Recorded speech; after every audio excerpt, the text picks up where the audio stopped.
Assalamualaikum warahmatullahi wabarakatuh. Bismillahirrahmanirrahim. Alhamdulillahi rabbil alamin. Wassalatu wassalamu ala rasulillah Sayyidina wa maulana Muhammad ibn Abdullah wa ala alihi wa sahbihi wa man tabi'ahu wa mawalah. Asyhadu an la ilaha illallah wahdahu la syarika lah wa asyhadu anna Muhammadan abduhu wa rasuluhu la nabiyya ba'dah. Allahumma shalli wa sallim ala sayyidina Muhammadin wa ala alihi wa sahbihi wa man da'a bi da'watihi ila yaumiddin. Amma ba'd. Wa qala Allah ta'ala fil Qur'anil Karim wa huwa asdaqu qa'ilin.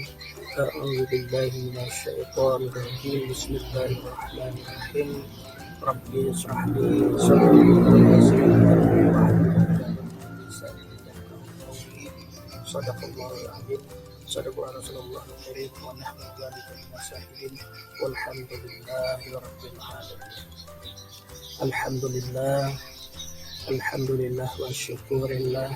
Marilah kita kembali memanjatkan puji dan syukur kita kehadirat Allah Subhanahu wa taala atas segala limpahan rahmat, nikmat serta karunia-Nya.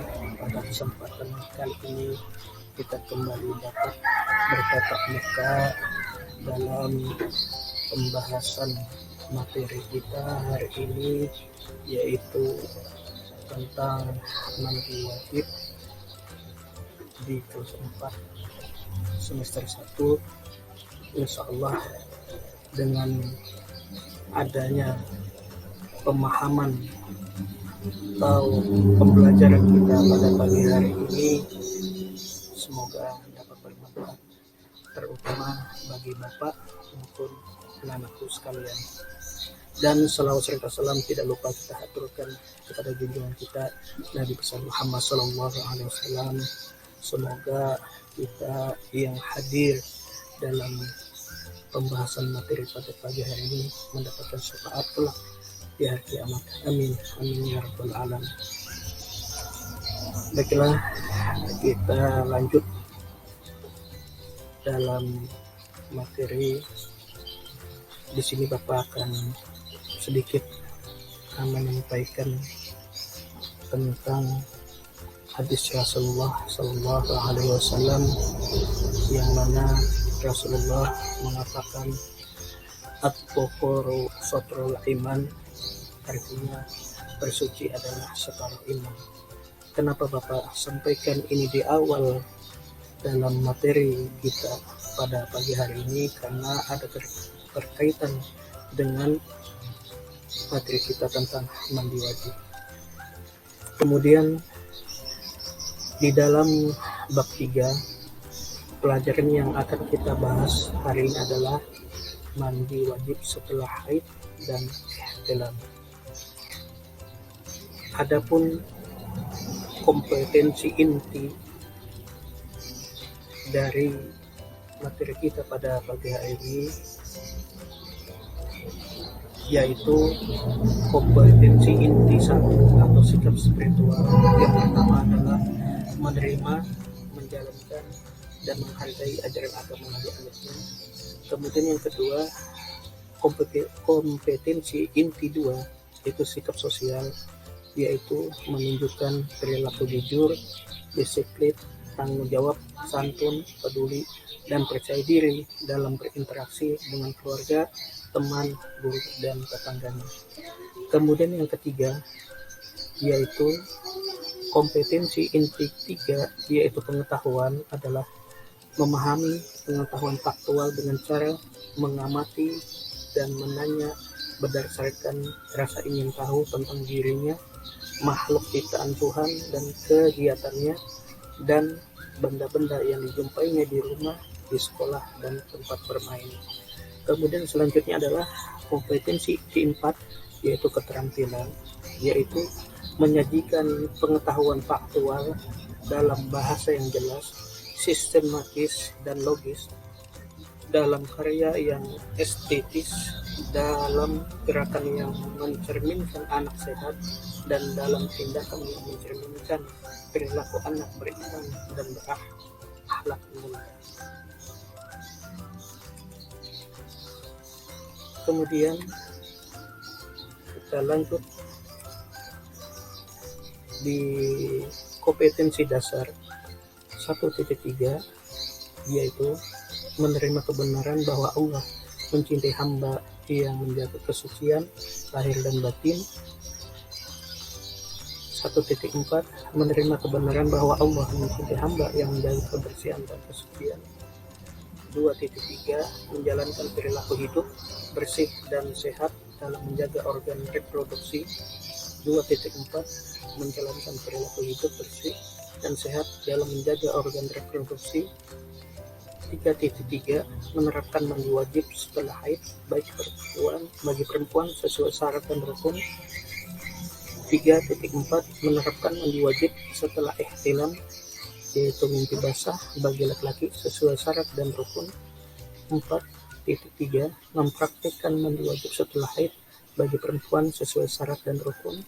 4.4, mempraktikkan mandi wajib setelah ihtilam, mimpi basah sesuai syarat dan rukun.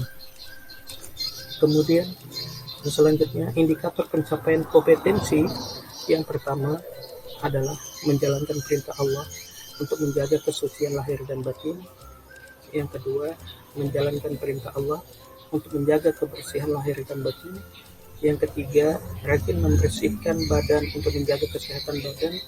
Yang keempat, bersegera mandi wajib sesudah selesai haid atau ihtilam. Yang lima, memahami tata cara bersuci dari hadis besar. Dan yang keenam, memahami hikmah bersuci dari haid dan janabat. Yang ketujuh, merancang tata cara mandi wajib yang sah. Dan yang kedelapan, mensimulasikan tata cara mandi wajib.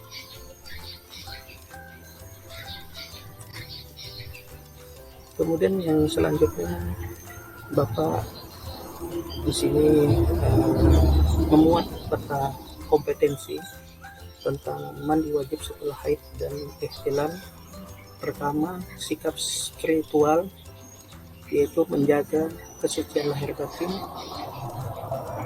Kedua, menjaga kebersihan lahir batin. Yang ketiga, sikap sosial, rajin membersihkan badan. Selanjutnya, bersegera bersuci saat berhadas. Kemudian pengetahuan, memahami tata cara mandi wajib. Pengetahuan yang kedua, memahami hikmah mandi wajib. Dan selanjutnya, keterampilan. Yang pertama, merancang tata cara mandi wajib yang sah. Keterampilan yang kedua, mensimulasikan tata cara mandi wajib. Dan selanjutnya kita menyimak, atau di sini kata perintahnya adalah ayo membaca, bahwasanya hadas adalah keadaan tidak suci pada diri seorang muslim yang menyebabkan ia tidak boleh sholat, tawaf, dan lain sebagainya. Jadi hadas ini dibagi menjadi dua, ya anak-anak ya, yaitu yang pertama hadas besar dan hadas kecil. Hadas besar adalah hadas yang dapat disucikan dengan mandi wajib. Nah, jadi sementara hadas kecil adalah hadas yang dapat disucikan dengan berwudu. Adapun sebab-sebab seseorang mandi wajib diantaranya adalah yang pertama haid, yang kedua ihtilam, yang ketiga melahirkan atau disebut dengan wiladah, dan yang keempat adalah nifas atau keluar darah sesudah melahirkan. Nah, anak-anak, yang Bapak bisa sampaikan pada pagi hari ini bahwa mandi ada 3 macam, yaitu mandi wajib, mandi sunnah, dan mandi biasa. Mandi wajib adalah mandi yang wajib dilaksanakan ketika seseorang hendak menunaikan sholat, tawaf, menyentuh mushaf Al-Quran, dan lain sebagainya. Di disebabkan orang tersebut sedang dalam kondisi berhadas besar. Jika seseorang yang berhadas besar belum mandi wajib, maka ia dikatakan masih berhadas besar. Kemudian apa sih tujuan mandi wajib? Tujuan mandi wajib berbeda dengan mandi mubah atau mandi biasa. Dan mandi sunnah, mandi wajib dilakukan untuk menghilangkan hadas besar, sementara mandi biasa dilakukan untuk membersihkan dan menyegarkan tubuh. Adapun mandi sunnah dilaksanakan untuk mengikuti sunnah Rasulullah SAW, seperti mandi ketika hendak berangkat, salat Jumat, salat Idul Fitri, salat Idul Adha, memasuki kota Mekah, atau setelah sadar dari pingsan. Kemudian tata cara mandi wajib di antaranya adalah rukun mandi wajib. Pertama adalah niat, yang kedua adalah meratakan air ke seluruh tubuh. Kemudian yang kedua adalah sunnah mandi wajib, di antaranya adalah membaca basmalah bersama dengan niat mandi. Kemudian yang kedua adalah membersihkan kedua telapak tangan sebelum memasukkan ke tempat air.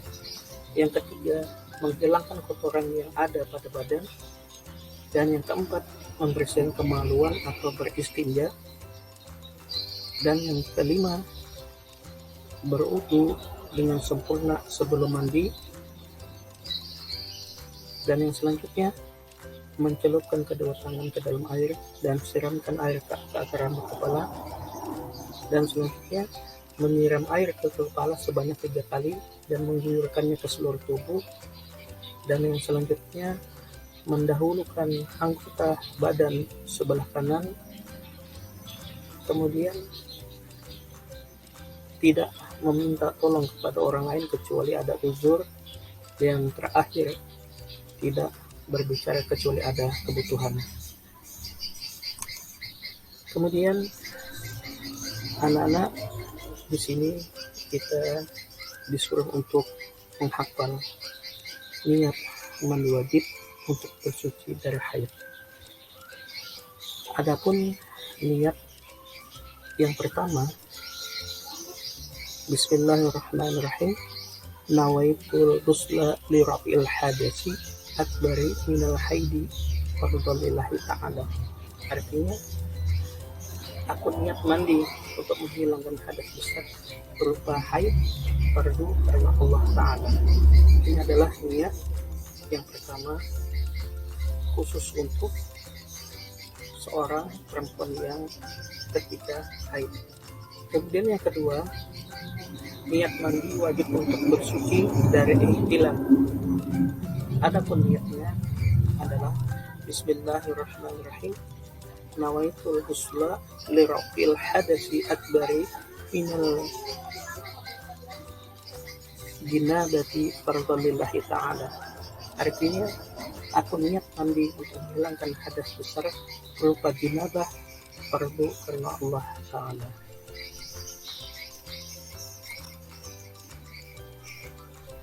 Kemudian ketika kita dalam keadaan haid atau ihtilam, ketika kita sudah merasa kita sudah bersih, maka kita diwajibkan untuk bersegera mandi.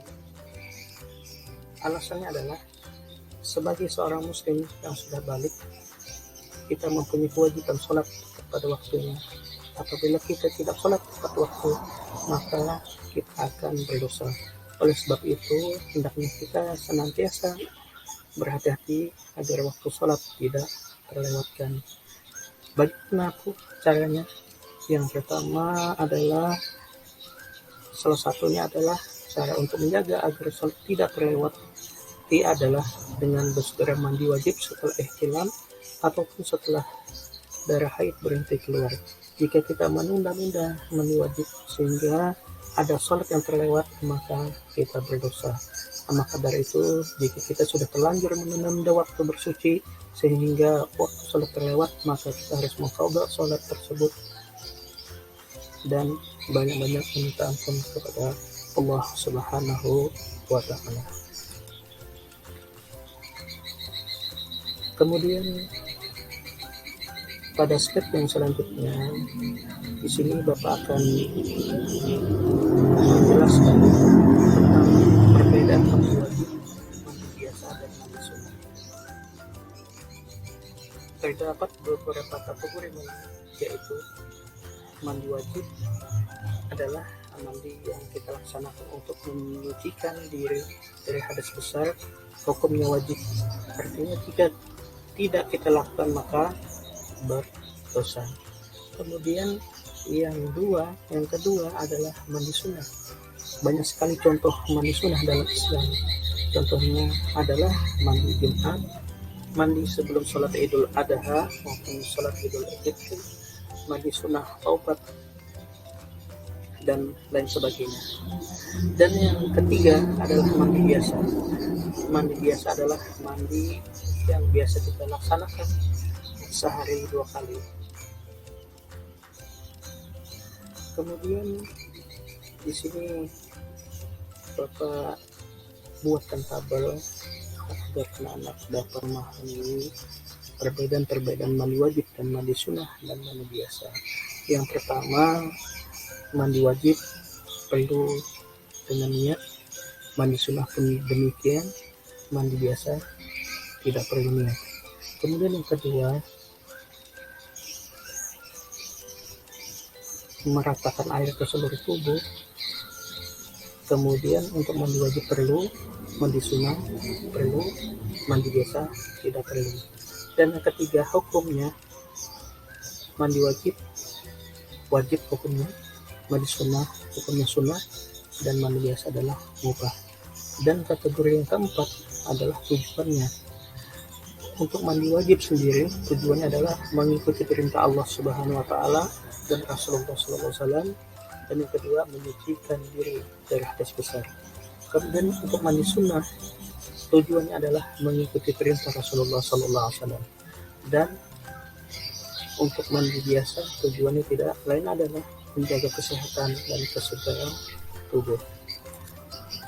Kemudian kita lanjut pada hikmah mandi wajib. Terdiri dari